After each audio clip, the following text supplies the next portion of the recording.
¿Entienden lo que estaba pasando? Reaccionaban ante el fundamentalismo. ¿Dónde ocurría esto? ¿En Europa? No. En Estados Unidos. Son los hijos. Ahora, estos de acá jamás atacaron a esto. No toman en cuenta. Están dando tonteras eso. No gastaban los de allá. Estos de acá gastaban páginas y páginas atacando a los de allá y los de allá. Estaban dando tonteras. La diferencia era porque la erudición claramente estaba allá. Expertos en lenguas orientales, expertos en filosofía y los de acá. Puro ñeque. En el nombre de Dios. Pero los hijos ya no eran como los papás y querían erudición. Comenzaron a fundar institutos bíblicos, cada vez con más prestigio, y se dieron cuenta que esta cosa no estaba bien. Y surgió este movimiento que ya no era el mismo. Ya no era dispensacionalista, ya no era literalista y ya no era anti-erudición. 3 cambios rotundos en el conservatismo en relación con el fundamentalismo. Ya no eran dispensacionalistas, ya no eran literalistas y ya no eran anti-erudición. Estaban cambiando el modo de pensar de los propios norteamericanos. ¿Por qué, perdón, dejaron de ser dispensacionalistas? Dejaron de ser dispensacionalistas. Los conservadores no son dispensacionalistas. ¿Pero por qué dejaron de serlo? Alguien cuenta que la cuestión estaba mal. Cualquiera que aprenda eso nunca más puede ser dispensacionalista. Porque no puede ser que un sueño no marque doctrina. Sí. Los sueños tienen algún valor cuando uno, no sé, que si uno está deprimido, tiene un sueño y le da aliento, le da ánimo, pero no le puede servir para fijar la doctrina. Al otro lado, en Europa, ocurrió un fenómeno importante. Hubo una guerra, la Primera Guerra Mundial. Una de las doctrinas del liberalismo decía que el hombre es bueno. El hombre es esencialmente bueno, no es pecador. No lo coloquemos acá, me van a faltar espacio, así que lo voy a colocarlo más acá, casi en el medio. Entonces, un hombre criado por los liberales, educado por los liberales, comenzó un retroceso y fundó un movimiento que se conoce como neo-ortodoxia. ¿Dónde? En Europa. El nombre del teólogo, aquí la fecha, 1919. ¿Usted dirá por qué esa fecha? Porque ese año él publicó su libro, Carta a los Romanos. El teólogo se llama Karl Barth, es considerado tanto por católicos y evangélicos como probablemente el teólogo más brillante del siglo XX. ¿Qué hizo él? Dijo, la Biblia no es la palabra de Dios, en el que sea cada letra, pero la Biblia es el registro en el cual Dios se revela y le habla al hombre. Entonces la Biblia, en un sentido, como que contiene la palabra de Dios. El hombre no es bueno, el hombre es pecador. Jesucristo es el Hijo de Dios encarnado. Y Dios interviene en la historia, y ahí en algún juego dijo, no interviene en la historia como historie, sino que interviene en la Geschichte en alemán es la historia en el campo de la fe. Toda una maniobra de un hombre muy educado, erudito como nadie, educado por los liberales y que retrocedía. Los liberales comenzaron a tratarlo de fundamentalista, pero los fundamentalistas jamás se iban a sentir identificados con él, porque si le preguntaban, ¿el mundo fue creado ese día? No, pero el mundo de la Tierra, el mundo tiene 15.000 millones de años. Entonces, ¿qué es? Poesía simbólica. ¿El hombre proviene de la evolución? Obvio que viene de la evolución. Entonces uno dice, vale, es un liberal, pero va a creer que el hombre es pecador. Iba a creer que Jesucristo es Dios encarnado. Iba a creer que el hombre no es bueno, el hombre es malo. Y que la Biblia, cuando se lee la Biblia, Dios habla al corazón del hombre porque ahí está la palabra de Dios. Entonces, si se dan cuenta, va a quedar una posición en el medio. No es liberal, pero tampoco es fundamentalista. Está en el medio. La neo-ortodoxia. Durante mucho tiempo yo enseñé, cuando más chico, que el punto medio de equilibrio era aquí. Es decir, de aquí para acá estaría la ortodoxia. De aquí para allá estaría lo que pertenece al campo más amplio, heterodoxia. Eso lo enseñé en mis primeros años, de los 20 a los 30. Después la mente cambia mucho, y usted va a ver que hoy día vamos a ir por caminos un tanto diferentes. ¿Qué tenemos? 4 cosas ahí: el liberalismo, el fundamentalismo, el conservatismo y la neortodoxia. ¿Entienden lo que estoy haciendo? ¿No? ¿Sí o no? A mis alumnos me dicen que lo entiendan bien. El fundamentalismo es una reacción al liberalismo. Ocurre en Estados Unidos. Las iglesias chilenas todas son fundamentalistas, salvo las iglesias luteranas, anglicanas. Los luteranos y los anglicanos me parece, y también los metodistas. No estoy pensando en los metodistas pentecostales, sino en los metodistas no pertenecen al campo fundamentalista, pero el resto todos son fundamentalistas. Todos, no hay ningún grupo chileno que no sea fundamentalista, salvo luteranos, anglicanos y metodistas. Aún los presbiterianos son fundamentalistas. Ahora, luego, el conservantismo es un movimiento norteamericano. De hecho, el mentor que yo tuve, el teólogo con el que trabajé, era conservador. El pastor Pablo es conservador. Si yo le digo fundamentalista, no, él no cree que la tierra tiene 6.000 años, tampoco cree que el hombre fue creado en un hilo, tampoco cree que hayan dispensaciones, tampoco cree que hayan dos venidas, dos etapas. O sea, no pertenece al campo fundamentalismo, pero tampoco pertenece a este campo. Y tampoco pertenece al que va a venir aquí. ¿Qué ocurrió después? Aquí surgió otro movimiento que son los hijos de estos. De los Se conservadores. conoce como neoevangélico. ¿Ustedes están esta cuestión? Claro, porque es dinámica, Cambia. es humana, Cambia. está viva, está cambiando. Cambiando. ¿Dónde ocurrió el movimiento neoevangélico? En Europa. Estados ¿Y Unidos. sabe quién lo fundó? El teólogo se llama Carl Henry. Usted dirá, ¿quién será Carl Henry? El profesor de mi profesor. Algo así como el profesor de su profesor. El gran Carl Henry fue el fundador de este movimiento que fue en 1948. Ahora, ¿por qué usted dice, por qué escoge las fechas? Yo nunca voy a escoger fechas por casualidad. Esta fecha está aquí simplemente porque en ese momento se fundó la revista Christianity Today, que fundó Carl Henry y que comenzó el movimiento neoevangélico. ¿Qué era el neoevangelicalismo? Era un paso de acercamiento con la Iglesia ortodoxa. Miren el ejemplo. Si le pregunto esto, ¿la Biblia es infalible, inerrable? Dice sí, infalible e inerrable. Si le pregunto aquí, ¿la Biblia es infalible e inerrable? Él dice, mejor no voy a usar infalible, voy a decir inerrable. Si le pregunto aquí, ¿es infalible o inerrable? Él dice, mejor vamos a decir que es la Biblia la palabra de Dios, pero no vamos a usar ni infalible ni inerrable. Si le pregunto aquí, ¿es infalible o inerrable? No es ni infalible ni inerrable. ¿Nota el cambio? Ahora, cada paso que va para allá es una reacción. ¿Por qué surge este movimiento? Porque es un movimiento que se da cuenta que el conservatismo aún se queda corto. Por ejemplo, el conservatismo tiene temor de usar las críticas bíblicas, que es el libro que yo escribí de tesis para mi posgrado, Ciencias Bíblicas. Y yo estudié en un seminario fundamentalista. ¡Ja! Y yo presenté una tesis escrita acá. Liberalismo. Y el rector, que era uno de mis profes, la recibió encantado. Y luego los revisores, los doctores que tenían que revisarla, nadie dijo nada. Eso mostraba qué cosa. O uno, que no entendían nada, aunque todos eran norteamericanos, o que estaba cambiando su mentalidad. Sí.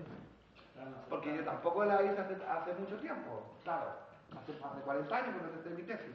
Pero de cualquier manera, no fue en el siglo XIX. Entonces tengo un movimiento fundamentalista que los hijos de este movimiento ya lo trastocan y le llaman conservatismo y le hacen varios cambios. Y luego los hijos de los conservadores ya no están conformes y lo transforman más, haciéndolo un movimiento que está al borde de la neoortodoxia, pero que no es neoortodoxia. Al neoevangélico le digo, ¿la Biblia es la palabra de Dios? Él dice, sí, la Biblia es la palabra de Dios. ¿Infalible e inerrable? No digo que sea infalible ni inerrable. ¿Qué dice? Me callo. Le pregunto a él, ¿la Biblia es la palabra de Dios? Él dice, no, en estricto rigor la Biblia no es la palabra de Dios. La Biblia es el testimonio de la palabra de Dios. Y no es ni infalible ni inerrable. Ahora, si yo le pregunto a él, ¿por qué usted me dice que no es infalible ni inerrable? Él me dice, por una razón muy sencilla. Para que sea inerrable, tendría que no tener ningún error de ningún tipo, ni científico, ni histórico, ni ético. Si usted le encuentra un solo error científico ético, se arruina la ignorancia. Y usted dirá, pero el fundamentalista, ¿cómo cree eso? Bueno, porque este fundamentalista no tiene la forma de erudición que usa este no usa las ciencias bíblicas. usa la ciencia bíblica. Y de aquí para acá las comienzan a usar. El conservador tiene miedo de usarlas. Le da pánico y solo quiere usar la crítica textual. De aquí para allá quiere usar todo. Ahí tengo la mitad de la cancha rayada. Fundamentalistas, conservadores, evangélicos y ortodoxos. Todos nuestros alumnos cuando entran al Instituto El Redentor son fundamentalistas. Al cabo de un año todos son conservadores. Y los que gradúan de nuestros alumnos con bachiller y licenciatura, ninguno es conservador, todos son evangélicos. De ahí para allá entra el misterio. De ahí para allá entra el misterio porque usted ahí para allá queda mucho, todavía queda lo mejor del juego, queda la parte más emocionante. Solo me pregunto, ¿entendible? Sí. Es un movimiento histórico. A ver, lo que estoy haciendo es resumir los 100 años de historia del siglo XX, porque son los grandes movimientos teológicos del siglo XX, y nótese que la llave de la cuestión la tiene este movimiento. Porque antes del liberalismo, ¿qué había? La ortodoxia católica y la ortodoxia protestante. Y donde no había ilustración, se aceptaba la ortodoxia, sin ponerla en tela de juicio. Es decir, si el cura dice, que el Génesis dice, que el mundo fue creado ese día, alabado sea Dios. Pero viene la ilustración, que hace que el estudioso evalúe por dentro y que evalúe a la luz de los descubrimientos y de la ciencia. Y dice, aunque el cura diga que el Génesis dice que la Tierra fue creada en 6 días y que por tanto si fue creada en 6 días, la Tierra debe tener alrededor de unos 6.000 a 7.000 años, yo no importa quién lo diga y se liberal, yo no puedo creer eso. Porque todas las pistas indican que la Tierra tiene muchos años. De 4.500 millones para arriba, hasta 5.000 millones de años. Entonces quiere decir que el liberal ya no se conforma con lo que le dice la autoridad eclesial. Y cuando surgió el liberalismo, explotó Europa. Pero era el resultado natural de la ilustración. El hombre había comenzado a pensar y a evaluar.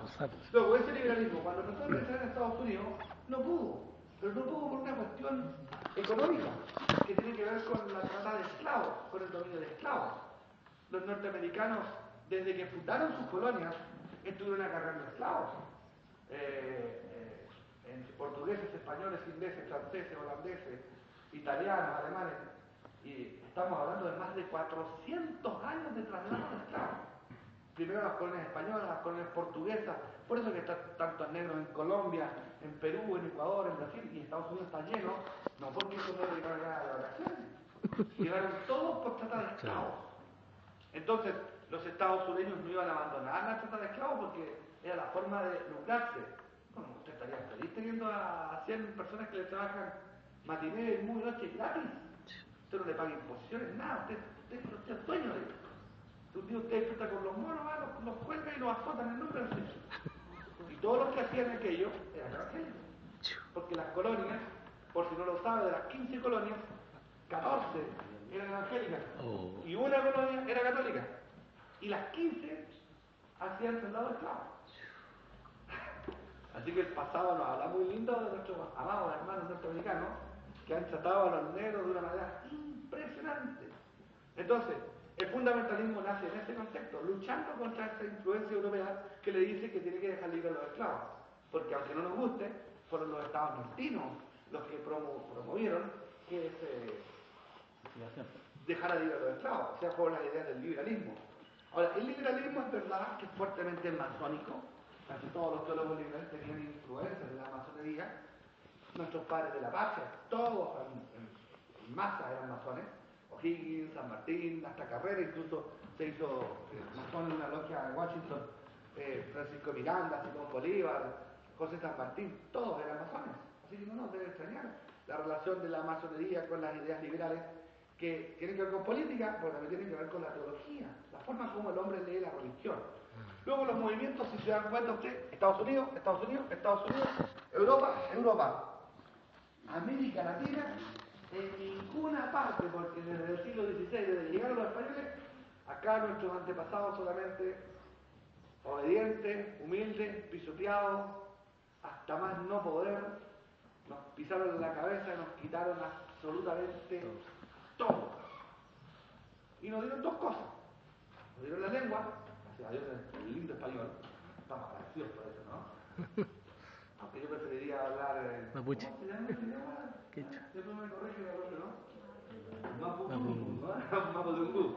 Yo preferiría hablar eso que me hubieran pisoteado a nuestros paisanos. Yo preferiría hablar dialecto indígena. Y lo otro que nos trajeron es la religión.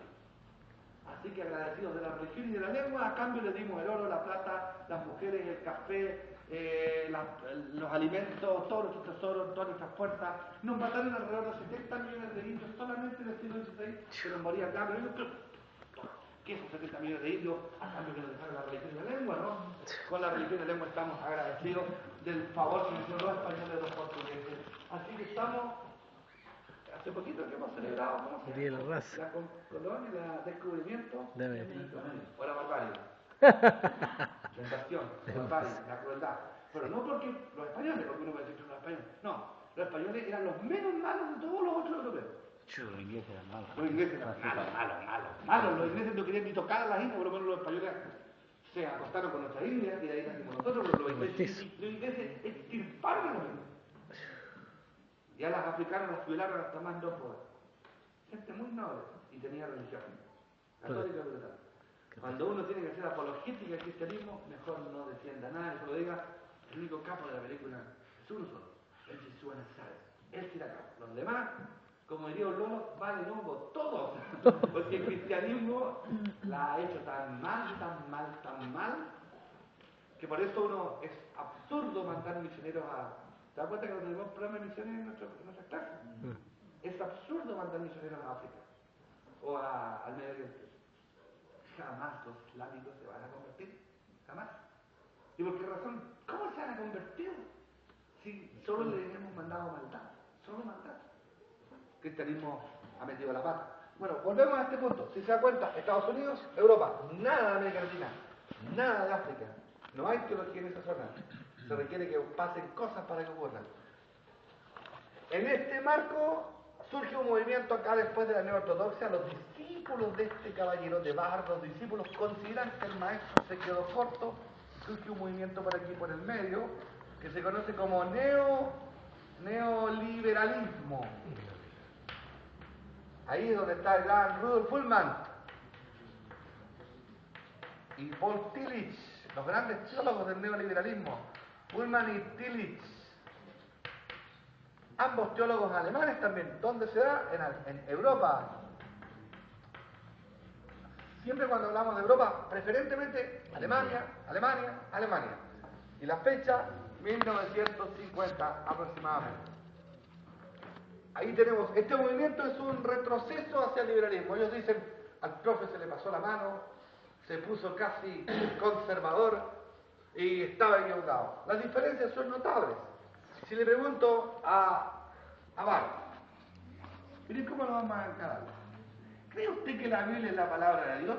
Y Bar dice, la Biblia, cuando la abrimos, encontramos en ella el testimonio de la palabra de Dios.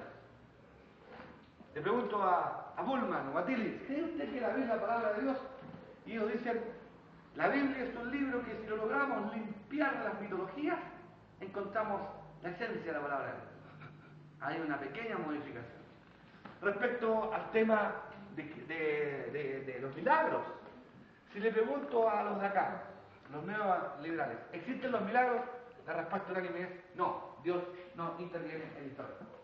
Si le pregunto al de acá, a Bar, si le pregunto al neoevangélico, ¿existen los milagros? Dice, sí, existen los milagros. Si le pregunto al neoortodoxo, dice, sí existen, pero en el campo de la Geschichte. Y usted dice, ¿qué es lo que es la Geschichte? Es que en alemán hay dos palabras para historia. Historie, Geschichte. La historia es la historia que se puede probar. Es la historia en el campo de lo literal. Y la Geschichte es la historia pero en el campo de la fe. Los milagros existen, pero en el campo de la fe. Pero nunca en el campo de la historia. Vengamos, Jesucristo nació de la Virgen María y Bar dice, sí, en el campo de la Geschichte, pero no en el campo de la historia. ¿Los judíos cruzaban el Mar Rojo por un milagro? Sí, en el campo de la Geschichte, pero no en el campo de la historia. Es un juego de palabras, porque realmente como él ha recibido estudios de críticas liberales, él no cree en que haya ocurrido en el campo de la historia, pero para el que tiene fe ha ocurrido en el campo de la fe. Ahí tenemos entonces una neoortodoxia y un neoliberalismo que es un poco más liberal y menos evangélico que la neoortodoxia. Por eso que yo siempre trataba de enseñar que aquí como que está el límite. Vamos al recreo, ¿les parece si aprovechamos el recreo?